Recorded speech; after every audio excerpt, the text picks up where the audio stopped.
আসসালামু আলাইকুম, hello viewers, welcome back to my channel. তো ফিরে এসেছি আবারও একটি নতুন পিঠার রেসিপি নিয়ে। তো আজ আমি আপনাদের সাথে খুবই সিম্পল এবং সহজভাবে ডিম সুন্দরী পাটিসাপটা পিঠার রেসিপিটি শেয়ার করব। এটা শুধু দেখতেই সুন্দর না, মাশাআল্লাহ খেতেও অসম্ভব মজার।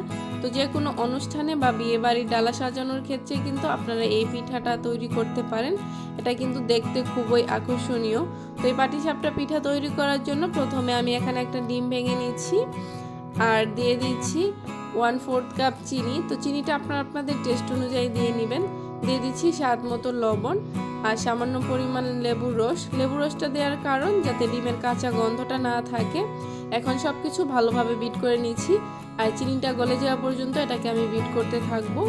তো এই পর্যায়ে চিনিটা আমার গলে গেছে। এখন এর মধ্যে দিয়ে দিচ্ছি আমি 1 কাপ ময়দা। তো 1 কাপ ময়দা দিয়ে আমি এই পিঠাটা তৈরি করব। এখন অল্প অল্প করে এখানে লিকুইড মিল্ক দিয়ে নিচ্ছি আর পাতলা একটা ব্যাটার তৈরি করে নিচ্ছি। আসলে এখানে মিল্কের কোনো পরিমাণ নেই, আপনারা অল্প করে দিবেন আর পাতলা একটা ব্যাটার তৈরি করে নেবেন। তো এই পর্যায়ে কিন্তু খুব পাতলা একটা ব্যাটার তৈরি হয়ে গেছে। এর ঘনত্বটা আমি আপনাদের একটু দেখিয়ে দিচ্ছি যে কতটা পাতলা হয়েছে। এখন এখান থেকে আমি অল্প কিছু ব্যাটার উঠিয়ে নিচ্ছি একটু কালারফুল করার জন্য। আপনারা চাইলে শুধু সাদা কিন্তু তৈরি করতে পারেন। তো এখানে আমি সামান্য পরিমাণ রেড ফুড কালার দিয়ে নিচ্ছি। আমি খুবই অল্প পরিমাণ দিয়েছি, এই জন্য এটা পিঙ্ক কালারের মতো দেখতে হয়েছে, গোলাপি কালার। তো আপনারা যদি একদম লাল করতে চান সেই ক্ষেত্রে অনেক বেশি রেড ফুড কালার দিয়ে নেবেন। আমি আরেকটা পাত্রে আবারও একটা ডিম ভেঙে নিচ্ছি আর দিয়ে দিচ্ছি 1 টেবিল চামচ চিনি, স্বাদ মতো লবণ আর দিচ্ছি সামান্য পরিমাণ লেবুর রস। এখন সব কিছু একসাথে মিশিয়ে নিচ্ছি। এখন চুলায় একটা প্যান বসিয়ে দিয়েছি আর প্যানে সামান্য পরিমাণ একটু টিস্যু দিয়ে তেল মুছে নিচ্ছি। এখানে খুব বেশি তেল দেওয়ার প্রয়োজন নেই, সামান্য একটু টিস্যু দিয়ে তেলটা মুছে নিলেই চলবে। এখন ডিমটা দিয়ে দিয়েছি, এখন ডিমটা আমি ভেজে নিব। তো এই পর্যায়ে ভাজা হয়ে গেছে। এখন আমি এক পাশ থেকে পাটিসাপটা পিঠার মতো করে এটাকে উল্টিয়ে নিব। তো উল্টানো হয়ে গেছে, এখন এটাকে আমি চুলা থেকে নামিয়ে নিচ্ছি।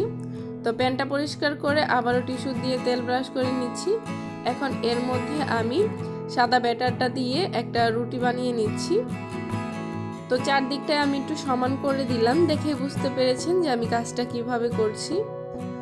তো এই পর্যায়ে আমার কয়েক সেকেন্ডের মধ্যে পিঠাটা হয়ে গেছে। এখন এটাকে আমি চুলা থেকে নামিয়ে নিব। তো একটা পিঠা তৈরি করতে কিন্তু মাত্র 20 থেকে 30 সেকেন্ড সময় লাগে। তো এই পর্যায়ে আমি পিঙ্ক কালার পিঠাটাকে দিয়ে নিলাম। তো সেমভাবে আমি এই পিঠাটাকেও তৈরি করে নিব। তো এই পিঠাটাও আমার হয়ে গেছে। তো সেমভাবে আমি সবগুলো পিঠাকেই একইভাবে তৈরি করে নিয়েছি। তো দেখুন এখানে আমার প্রায় 7-8টার মতো পিঠা হয়েছে। এখন এগুলোকে কিভাবে মুড়াতে হবে আমি একটু দেখিয়ে দিচ্ছি। তো প্রথমে একটা পিঠাকে আমি সরিয়ে নিচ্ছি। তো প্রথমে আমি সাদা যে পিঠাটা রয়েছে সেটা দিয়ে ডিমটাকে মুড়িয়ে নিচ্ছি। তো একটু খেয়াল করলে বুঝতে পারবেন যে আমি কাজটা কিভাবে করছি। তো কিছুটা মুড়ানো হয়ে গেলে এরপর আমি পিঙ্ক কালার পিঠাটাকে দিয়ে দিচ্ছি। এখন আমি এটাকেও মুড়িয়ে নিচ্ছি। তো সেমভাবে আমি সবগুলো পিঠাকেই একইভাবে মুড়িয়ে নিব। তো মোড়ানো হয়ে গেছে। এখন আমি এক সাইড থেকে একটা ছুরি দিয়ে কেটে নিচ্ছি। তো পাতলা পাতলা করে কেটে নিচ্ছি।